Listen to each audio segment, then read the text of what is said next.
Hello friends, তোমরা দেখছো আমরা বাসলি চক মন্দিরের প্রাঙ্গণে এসে গেছি এবং বাসলি মাতার মন্দিরের মায়ের পদধূলিতে এসে পৌঁছেছি এবং আমরা সমুদ্র ধারেও সৈকতের ধারে আছি বাসলি মাতার চরণী তলে।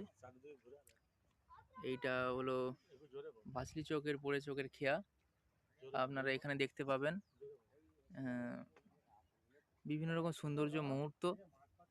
ঠিক আছে, আপনারা এখানে আসবেন, বাঁশরি চোখ মায়ের মন্দিরের সামনে পুজো দেবেন, আরও নিত্য নতুন জিনিস দেখবেন, এখানে অনেক উপভোগ করবেন।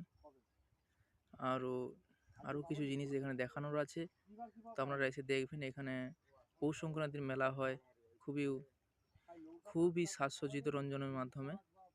আপনারা দেখবেন, ভালো থাকবেন, এনজয় করবেন।